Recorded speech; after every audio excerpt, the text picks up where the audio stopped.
This bloke here, I've got to say, Saturday, the debut of Kickoff. Sattler and Webster, it is a cracking show. Absolutely cracking combination, cracking show. He's also the co-host of Morning Glory with Matty Johns, The Beak, Benny Hogarth's all part of that as well. It's a big, big show, but he is flying at the moment, and you can find his articles in The Australian. He's the author and journalist, Andrew Webster. Welcome back to the Run Home, Webby.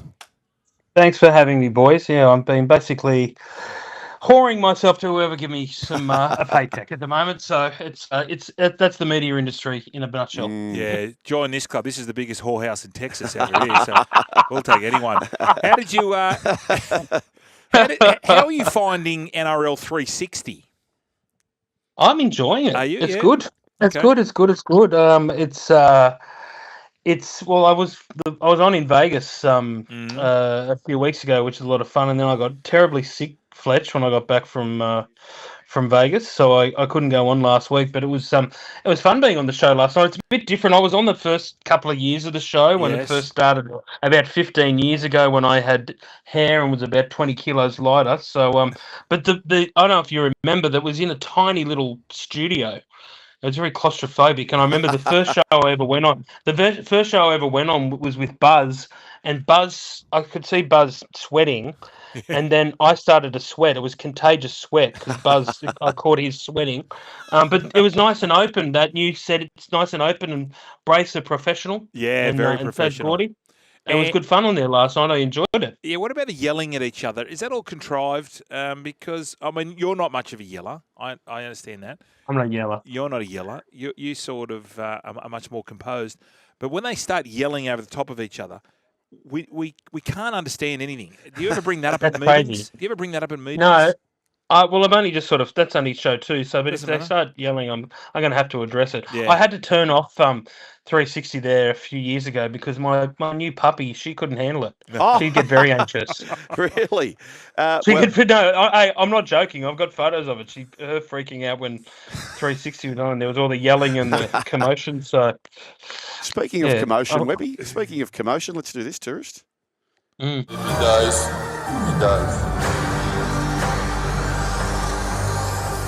See those gloves over there, Brian? Yeah. They're off. Yeah, okay. Gloves are off. Oh, what's going Webby on? v. who? And Not my man. Yeah. Philip. The dunker. Philip Ronald. Yeah, dunk that bastard. He the we're fine. Come on, we're all right. He the horseshoe. I know. Oh, actually, No. sorry. No, we're not. No. What's happened there? What's happened Has there been, so the big article on Friday, was it, Webby? Yes. Friday in the Australian. Saturday. Yeah. Saturday edition came out online on the Friday. How many words? It was 6,300 words. It was like a book. 6,300 words, Brian. Yeah. It's a lot. The great Gus Gould. And what was it? So let me. Yeah, go. Sorry. Go. No, you go. Well, so look, Gus and I fell out a couple of years ago, and the idea of the story wasn't mine. The editor of the Australian, where I now contract a column every Saturday, Kelvin Healy, he said, look, I want a piece on Gus and how he imposes his will on the game. So that was about 2 or 3 months ago, and I said, look, I've had a bit of a fallout with Gus, or I don't know why Gus stopped talking to me. I have absolutely no idea at all. It happened a few years ago, but that was only a very small part of the piece. I just had to explain that how our relationship deteriorated. Like a lot of Gus's relationships deteriorate, but it was, if you read the piece, it bounces between the genius of Gus and just the insanity of Gus. So the most promising feedback I've heard, the most pleasing feedback I've heard for the last few days is just how balanced and fair it was. So, and that comes from people like David Gingell, who is quoted in the piece, and others who are close to Gus. So it's certainly not a hit piece, put it that way. Can I ask you this, Webby? Well, 6,300 words, that's basically the whole paper. But anyway, it's almost a book. Has he reached out, or do you expect him to reach out? Has there been any contact following the article? No, I'm in Siberia. Oh, okay. No, I've been in Siberia for a couple of years. I always, whenever I write about Gus, I do the ethical thing and reach out to him for that piece. He was the first person I called. I texted a couple of times. There's certainly people, but I don't know what's happened between me and Gus. But as I write in the piece, it's much easier being on the outside of the tent than being in it. So I'm not complaining. Oh, just on tents, I've got a great Jessica Biel story I've got to tell you about tents. Hey, now, Webby, a Pakistani Morkie. Webby, the NRL TV rights we were just discussing this. So our man Peter V'landys, it looks like he was going for $3 billion. He wants the next broadcast deal. First of all, can you believe that our little old game of rugby league could command $3 billion? Not at all. It should command $3 billion. It's the most watched sport on Australian television. It is it is more eyeballs on it than the AFL. Is that right, Tommy Morris? Okay, yeah, get that into you, Tommy boy. Are we the most did watched? he say otherwise? Yeah, did he say otherwise? No. But him and well, you tell the story. No, I rang Breeny up the other day. What is it? They're doing some sort of little video where they where Tom Morris sits there and bags the hell out of the NRL. Yeah, and I said to Breeny because I'm so stunned that someone who's affiliated with the AFL would look down their nose at other sports. I've never seen them do that before. But Breeny's such a nice bloke, and he's sort of, I like the AFL too, and I like rugby league. And I said, Breeny, get into him. He's slamming us. Get into him. Anyway. What did Tommy Morris do? Tommy just folds his arm. Sugar didn't like the body language, tone, tone, the condescending nature, and the hair plugs, all that sort of stuff. He didn't like any of that. No. No. Do you feel that PVL will get the $3 billion? I think he's under pressure too, because the last TV deal was hatched during COVID, and we still don't know what the total amount was, but the general consensus is it was dwarfed by the mega AFL deal that was done in 2022, maybe 21, maybe 22, I think, which was well over $4 billion. But remember, they've got more product, yes, because they've got an extra game.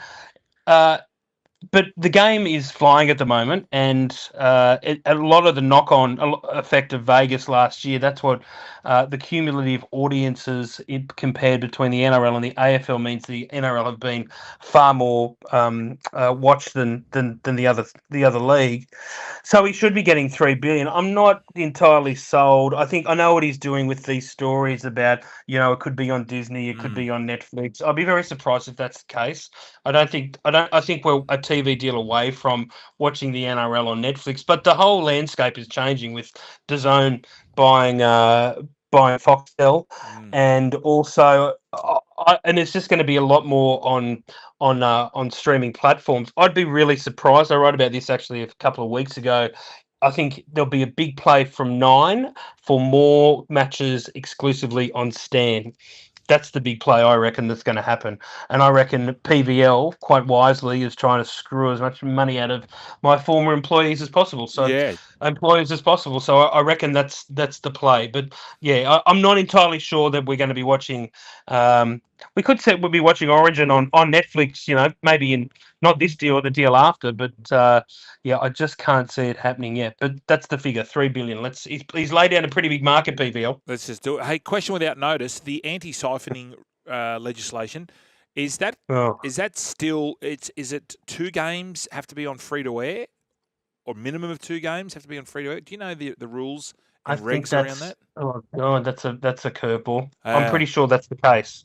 Okay. I'm pretty sure that's the case. God, Fletch. I know, feel like sorry. an idiot on live radio. No. Just talk amongst yourselves while I Google anti-siphoning. I'm just wondering. I knew it was always the 2, but it's a grey area. It's a grey area. Hey, Webby, how do these and they're deals happen? they're trying to wind it back. There's always a push to try and wind it back by certain broadcasters. Gotcha. I'd be fascinated to see how. I'd love to see how these deals get done. Like, are they locked in a room with 20 people there showing slides and numbers? They write a figure down and slide it. Is it email after email? How does these deals get done? Many times. A lot of it is. Yeah. What, just write on a piece of paper and then pass it down the end? I'm pretty sure, Origin final series, and is it 2 matches here? Not sure. Yeah, I'm pretty sure that's it. Okay. There you go. Now, Webby, we got the game of the year. It's only round 3 and we've got the game of the year already. The Panthers v Storm. Thoughts on the upset, first of all, the Roosters, the mighty Roosters giving it to the Panthers. Do you feel the Panthers have maybe had one eye on this week, or are we just not giving enough credit to the tricolours? I thought the tricolours were fantastic with all those young blokes and the way that I thought they were pretty clever how they targeted McLean, Penrith winger. It was very obvious that's where they were going. But to be honest, I thought Penrith were terrible. Don't you reckon? Their last tackle options were pretty ordinary. They were very un-Penrith-like, and I can't see them doing that again against Melbourne. Okay. But at some point, those cracks have got to appear in that team. That's, you can't just be losing player after player after player every year. And at some point, it's got to start to bite, and this might be the year. Are you holding a red pen, Webby? No, don't do that. No, we can't be. Don't do that. Too early. I've got a book out at the moment on Ivan with the reprint coming out in April. Right. So no. Let's ride this. Let's ride the magic for a little longer. How's it been going? So you've done a few It's books. sold its head off. Yeah, it's sold its head off. Yeah. Sold its head off, yeah. Yeah, it's going well. Oh, yes. Yeah, unfortunately, none of that comes to me, really. It's been really well received. So we got a reprint with last year's grand final in it coming out in April, and it's got a pink cover because they wore the pink jersey. Oh, Webby, yes. what's your But favourite it's an page? interesting book. It's got nothing to do with me. I was the ghostwriter on it, but it gives you a really, really in-depth look at how successful they are, and people forget just how rubbish they were in 2019. They had a lot of off-field scandals. There was a lot of talk about whether Ivan and Nathan should be, if the father and son combination is going to work, and then there's even calls for Ivan's head, and why did we get him back? And then they just turned the beat around like Gloria Estefan and made the last 5 grand final. Is she still with us, Gloria? Yes. Oh, gosh. I think so. Turn the beat around. Wasn't that a song? That was a big song. You won't get out of your head now. My other one was Technotronic. That's another one. What's that one? No, they sing Pump Up the Jam. They had another one called Move It. Damn, that was one of the great songs. Far out. It was Lucy's Tavern. That was one of the great. That's one of the great film clips. The Technotronic Pump Up the Jam. What does Webby get? You reckon? What does Webby like watching on streaming services at the moment? Are you? I'm all over White Lotus. I knew you would be. It's very freak. Me, yeah. I love the music. Is that one of the? Is that one of the greatest scenes? Which one? The scene with Sam Rockwell when he's having a cup of tea, and I just didn't. It came from nowhere. Yeah. And then I look at her. And I'm her. Oh my god. But they're just sipping I tell tea. you what, I'm not sure I'm really down with the incest narrative that's being weaved through the whole thing. That's a bit That rank. one's a bit weird too, but they like pushing the boundaries, don't they? It's a great. Hey, Webby, who's the killer? It's There's always the killer, right? Who's the telling killer? you, it's one of those girls. Who do you reckon it is? 3 girls. I say it's one of those 3 girls. Oh, dear. Yep. Who do you think, Do Webby? you reckon? Well, I reckon she's grabbed the gun. I don't want to ruin it, but you know how her mate got a late visitor at night? Oh, yeah. Oh, yeah. Yes. Yeah. Well, that was her squeeze. They were knocking around in the pool. She took her top off, and the bristles came out. Yeah, she did. Buzz, I feel that she's going to get the Roscoe, and she's going to shoot. Wow. her. What do you think, Webby? Oh, and what a Jealous, yes, because she's blind. They're on the champagne, and she'll find out. Yeah, but when do you think it's going to get to that? Do you reckon it'll wait to the last episode for the? Yeah, I think so. For the shooting scene that we saw at the start. Yeah. I think it's Gay Talk. What? And Gay he talk. saves the day. That's not his name. Gay Talk, isn't it? Gay talk, yeah. Gay Talk. Gay Oh, Talk. is it? The security guard, because he loves Mook. Oh. I think it's him. Is that how you pronounce Who it? doesn't love Mook? Gay Talk. I love Mook. Yeah, Mook. We love Mook. Anyway, what else is happening, Webby? Mook's the Mickey. Tell us about the show Saturday with you and Sats. It was a great listen. It was a great start. Well, this week we are simulcasting on Fox Sports. Yes. So we're a bit of a it's we're the SEN pioneers in many ways. So we come on at 10 o'clock. We're on Saturday league kickoff from 10 till 12, and then we do the first hour of crunch time, and then our illustrious colleagues will take over. But it's great. It flew, didn't it? And we're going to hopefully get a lot more callers, and it's your chance to speak to us about what you thought of the Friday night matches. And we had Robbo on after that great Roosters win on Friday night. So I'm enjoying working with Sats. It's like we've worked side by side forever. Yeah, have a look at his knuckles. There's chemistry. Have a look at his knuckles. His knuckles? They're the hairiest knuckles I've ever seen. And this is just a tip for the young players out there, and maybe for you. And this is for you, Sam. Sleazy Sam's listening in. When you go to a pub and some blokes, you think you're going to be in a bit argy-bargy, and the bloke wants to have a stink with you, check his knuckles. If he's got hairy knuckles, you are not beating him. Bail out. Every single bloke I've seen who can fight, hairy knuckles. What about including Gus Gould? Who wins so this? Watch it. Has Gus got hairy knuckles? No, he hasn't got hairy What do knuckles. redheads have? thick wrists, thick ankles, and an appetite for destruction. So if you're at the pub and you can't see their faces, all you can see is a thick wrist. Yeah, yes. And you can see a hairy knuckle. Who are you taking on? I'm taking. Oh, that's a tough one. I'm taking. I don't know. I'd have to take hairy knuckles. Yeah. No one's been a red. Hairy knuckles with a look of murderous intent. Oh, far out. That's right. No, it's going to be. That's good. right. Having fun on Morning Glory too, Webby? I am. I love Morning Glory. We started in 2020. Would you believe? Really? Yeah, we Yeah, all started together. I didn't know Morning Glory came in that early. Yeah, it was the whole. Oh yeah, no, we're part of the gang, aren't we? Did your show start then too? Mm. Yep. Yeah, we're all. Hey, do you want to talk about some actual news and Brandon Smith signing with Is he yes. going to be a bunny Rabbitohs? this year, Robbie? No, I don't think he will. So No. if he goes, he's not going to be available to play until July.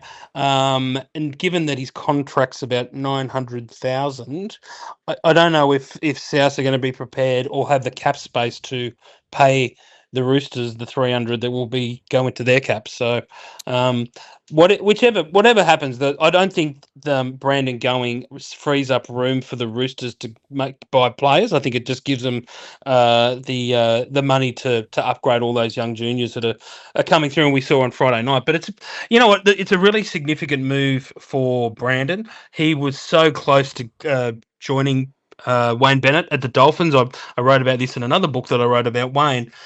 He basically reneged on the deal. No, he didn't. Basically, he did renege on the deal. He said he was coming, and then he said, and then all of a sudden he did a deal at the last minute with the Roosters, and Wayne threw his toys out of the cot and said, well, he didn't give me a call, and I think that's a mark of the man. And but they're going to be reunited at the Bunnies next year. So if anyone can. For about 500 a year, I think the deal is 500 to 600 a year is what Brandon Smith will be on over 2 years. Well, it's a shame at South Sydney. It's a shame it didn't work out at the Chooks. It's a real shame. No, look, he's had a few off-field things. Yeah. Brandon, he's a great kid and obviously a great player. So I hope Wayne can unlock the best of him. I'm sure the change of environment will be good for him. What about speaking of the Roosters? You're hearing the Ponga rumour is getting louder and louder for 27. I don't think it. I'm telling you right now, it's not a rumour. I think there's the interest is legitimate. Yep. Not for 27. He comes off at the end of 27. But if I know Nick Politis at all, he will want a big kill before he retires as chairman of that club. And I'm sure that Ponga is.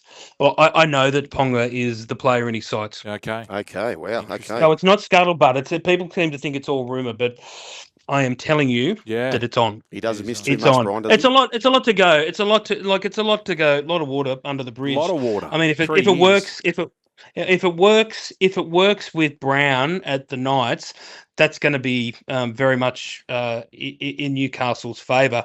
But I've been told that the Roosters think the All Blacks are a bigger enemy